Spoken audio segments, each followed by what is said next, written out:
Glamazons, welcome to my channel if you're new, or welcome back to my channel. My name is Taryn, aka Glamazon with 3 Z's. And as you can tell by the title of this video, this is going to be a video about dating tips. So I've been seeing a lot of dating tip videos float around YouTube. They seem very popular, and so that's why I decided to do one. And I also think that all these videos have something valuable in them. A lot of them, you know, kind of say the same thing, which is completely fine because us as women, we obviously have the same experience when dating out here in these streets. But I do believe that every single video has something different in it. So that's basically why I wanted to do my own video and kind of give you my perspective, give you the perspective and dating tips from Taryn.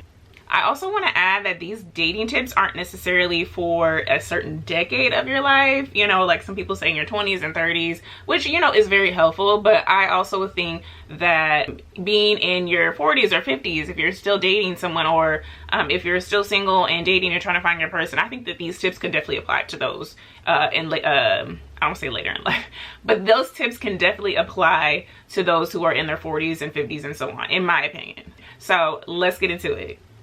And these tips aren't in any particular order. It's just kind of like I made a list on my phone, and so I'm just going through it. So first one I would say is going with your intuition. You know what? Actually, this one, maybe it is going in particular order.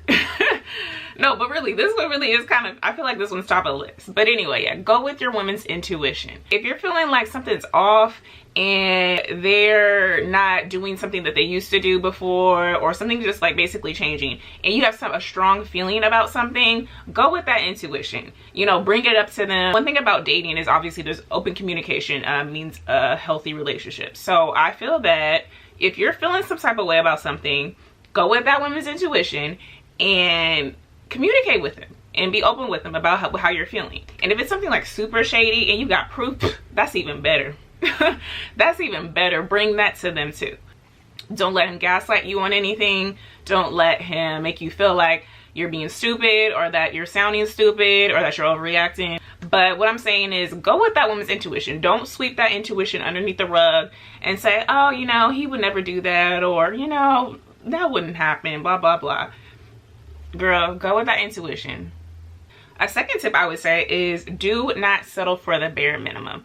Now, if you're on social media, everyone's always talking about dating. I mean, particularly the Black community. But anyway, everyone has their different definitions of what the bare minimum is. I'm going to tell you my opinion on what I think the bare minimum is.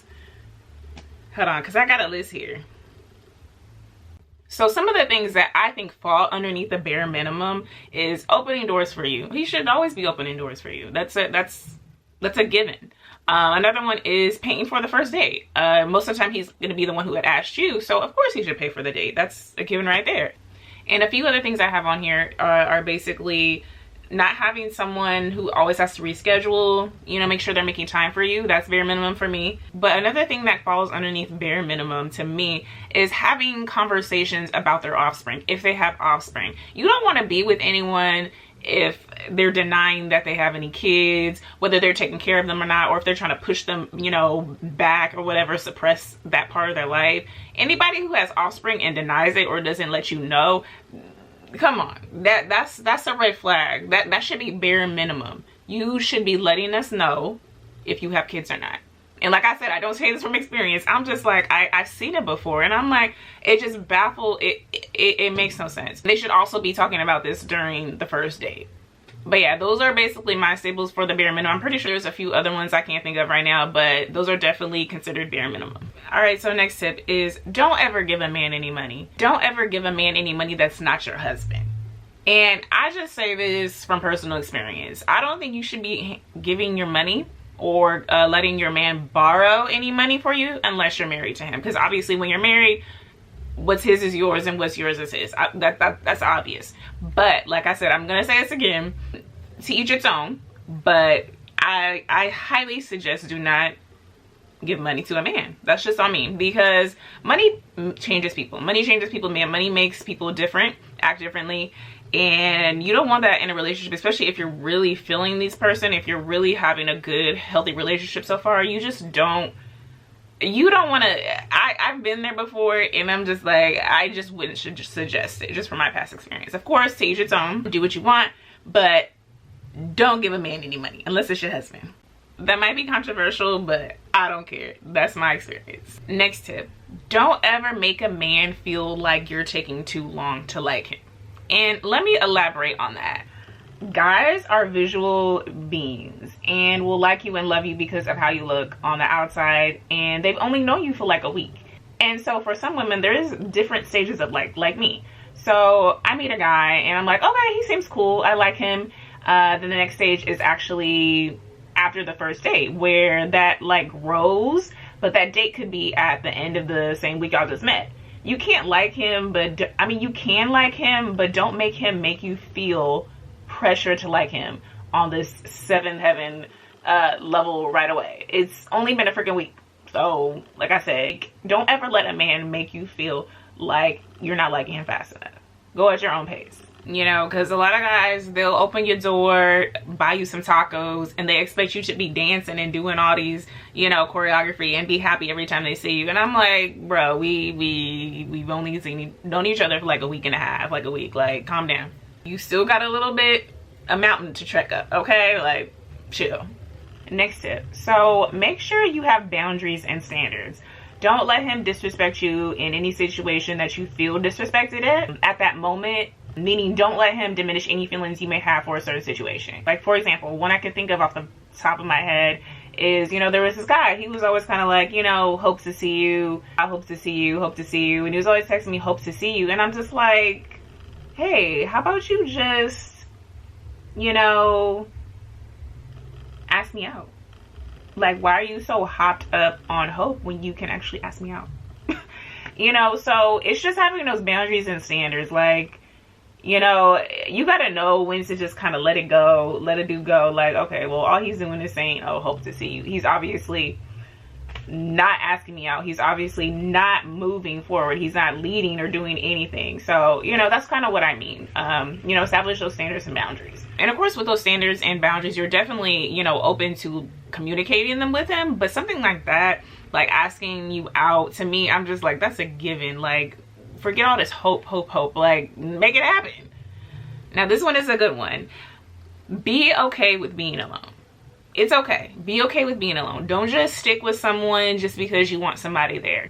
And I've been through this personally. We should probably just go our separate ways. But I wanted a boyfriend. Like, it's crazy because, you know, if you looked at my other videos, like, you can see that I'm vocal about being an only child and vocal about being okay by myself. And just in general, doing things by myself, things like that. So I speak highly on this, especially for women. It's okay to be alone. So, but at the time, he was my first boyfriend, and I really just wanted someone there. You know, plus this is my 20s, I'm young, you know, I'm used to being alone. It's like, oh wow, like I have a boyfriend now, you know, like to do things with, you know, etc. So I was still kind of wrapped up in that, having someone there with me, you know what I mean?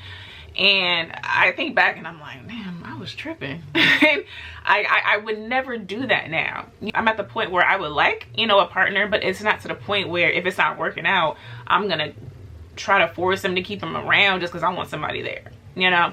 So I come back to say, be okay with being alone. Don't settle for someone who isn't meeting your needs. And just because you don't want to be alone, just because you want somebody there, don't do that. I'm telling you, it's so much easier, so much better. You get so much more peace from being alone than being unhappy with someone. Like, you know what I mean? It just, it doesn't make sense. So be alone, self-reflect, work on yourself if you need to. Don't ever have to be codependent. Be alone and do the self-work if you have to. And trust me, you will know. Another good tip that I have for you is don't put all your eggs in one basket. My mother has been saying this to me since I was young, and it applied to relationships, it applied to jobs, it applied to, it could apply to anything, because she's been telling me since I was young. But I would say don't put all your eggs in one basket the first 3 months of dating one person. Just because you never know what's gonna go wrong. Like, I'm not saying you have to like actively go out and try to meet another guy, but what I'm saying is while you're talking to that one guy and you happen to, I don't know, be out somewhere and you happen to meet someone else who is like, you know, potential, then that's fine. To me, that's fine. As long as you're vocal to each other about that you're dating other people, to me, that's fine. That's completely fine. You know, like I said, you don't have to be actively out there, oh, I need to find another guy for my roster. Like, you don't have to do that. Like I said in the first 3 months. Like if it get anywhere past 3 months, to me, I'm just like, okay, you should have picked a guy by now. Like, I don't know. It really depends though. It really depends on the situation and you. But that's a whole nother story. But yeah, long story short, don't put all your eggs in one basket the first 3 months, because you never know, something might go wrong. And you might get to the point where, you know what, damn, like I met this other guy through this other friend, and he was actually like a really nice person. He did this, he had really good morals, you know, and this was like a general conversation. Like, dang, I wish I would have, you know, kept that, you know, conversation going somehow, you know. So you never know. You never know. Don't put all your eggs in one basket. Last tip, but definitely not least, don't be too accessible. So I know there are different perspectives on this tip. Like some people might say, yeah, don't be too accessible. Don't always answer the phone. Don't always, you know, answer your phone when he calls. I'm not saying do that. That's completely up to you. You know, I'm not into playing games. So if I'm near my phone, you know, and he calls me, I'm going to answer the phone. I'm obviously I'm not by my phone all the time. So if I happen to miss it, I miss it.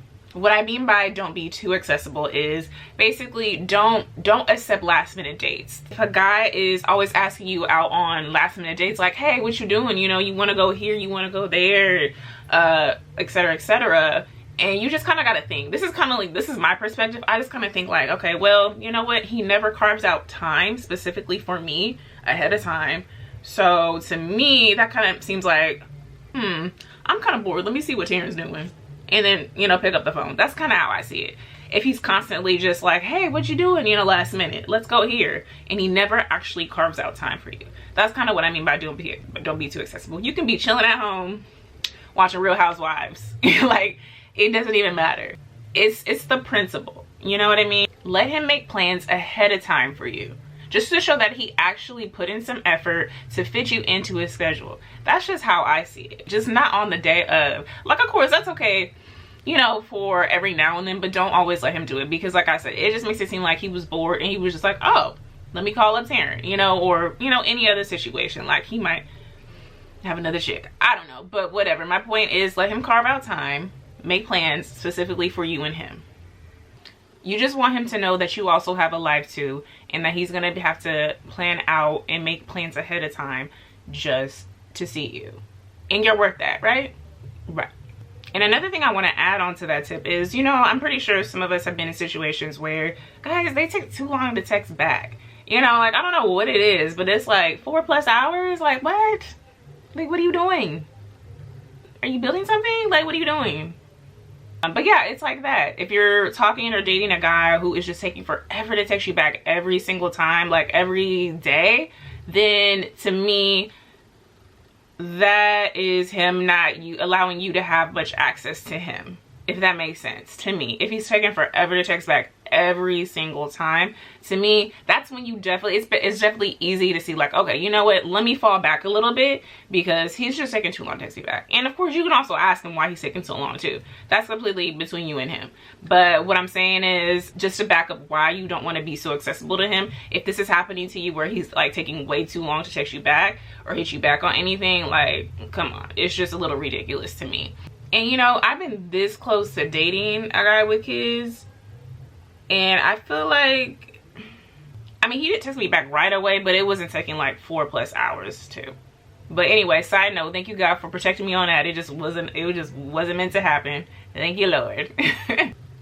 All right, Glamazons, let me know if you have any feedback or comments or anything that you agree with, of anything I said in this video, or even anything that you disagree with, or have any comments about. Let me know. Don't forget to like this video and subscribe, and don't forget that you can follow me on TikTok or Instagram at Glamazon with 3 Z's, and I will see you next time. Bye.